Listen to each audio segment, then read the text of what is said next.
RRB NTPC exam flow பண்ணுறவங்க அடுத்து என்னென்ன புக்ஸ் ரெஃபர் பண்ணணும் அப்படின்னு சொல்லி கேட்டிருக்கீங்க. ஸோ ஆர்ஆர்பி என்டிபிசிக்கு ஆப்டிடியூட் பார்த்தோம் அப்படின்னா ககன் பிரதாப் புக் ரெஃபர் பண்ணலாம், அல்லது ஒய்சிடியோட புக்ஸ் ரெஃபர் பண்ணலாம், இல்லை கிரண் பப்ளிகேஷனோட புக் ரெஃபர் பண்ணலாம், அது ராகேஷ் யாதவோட புக்ஸ் வந்து நீங்கள் ரெஃபர் பண்ணலாம். இதே ரீசனிங் அப்படின்னு எடுத்துக்கிட்டிங்க அப்படின்னா ஒய்சிடி பப்ளிகேஷனோடது இல்லை கிரண் பப்ளிகேஷனோட புக்ஸ் நீங்கள் வந்து ரெஃபர் பண்ணலாம். ஜென்ரல் அவேர்னஸ் அப்படின்னு பார்க்கும்போது லூசன்ட் புக் வந்து நீங்கள் ரெஃபர் பண்ணலாம். ஜென்ரல் அவேர்னஸ்க்கு லூசன்ட்டோட புக்ஸ் ஜென்ரல் நாலேஜ், ஸோ அது ஒன்று தான் ரெஃபர் பண்ணலாம். ஸோ அதே மாதிரி ஜென்ரல் ஸ்டடீஸ்க்கு ஜென்ரல் சயின்ஸ் வந்து பார்த்தோம் அப்படின்னா CBSE book 6th to 10th refer பண்ணுங்கள். அது மட்டும் இல்லாமல் இந்த லூசன் புக் வந்து ரெஃபர் பண்ணலாம்.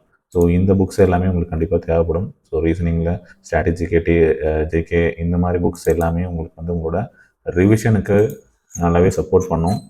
கண்டென்ட் வைஸ் உங்களுக்கு இருக்கும், ப்ரீவியஸ் கொஸ்டின் பேப்பர் வந்து டாபிக் வைஸ் கொடுத்துருப்பாங்க, புக்ஸாகவும் இருக்குது. ஸோ தேவைப்படுறவங்க இந்த புக்ஸ் எல்லாமே நீங்கள் பை பண்ணலாம். பட் இது எல்லாமே இங்கிலீஷ் மீடியமுக்கான சோர்ஸ் தான். தமிழ் மீடியம் தேவைப்படுறவங்க அடுத்த வீடியோவில் அப்டேட் பண்ணுறேன். தேங்க்யூ.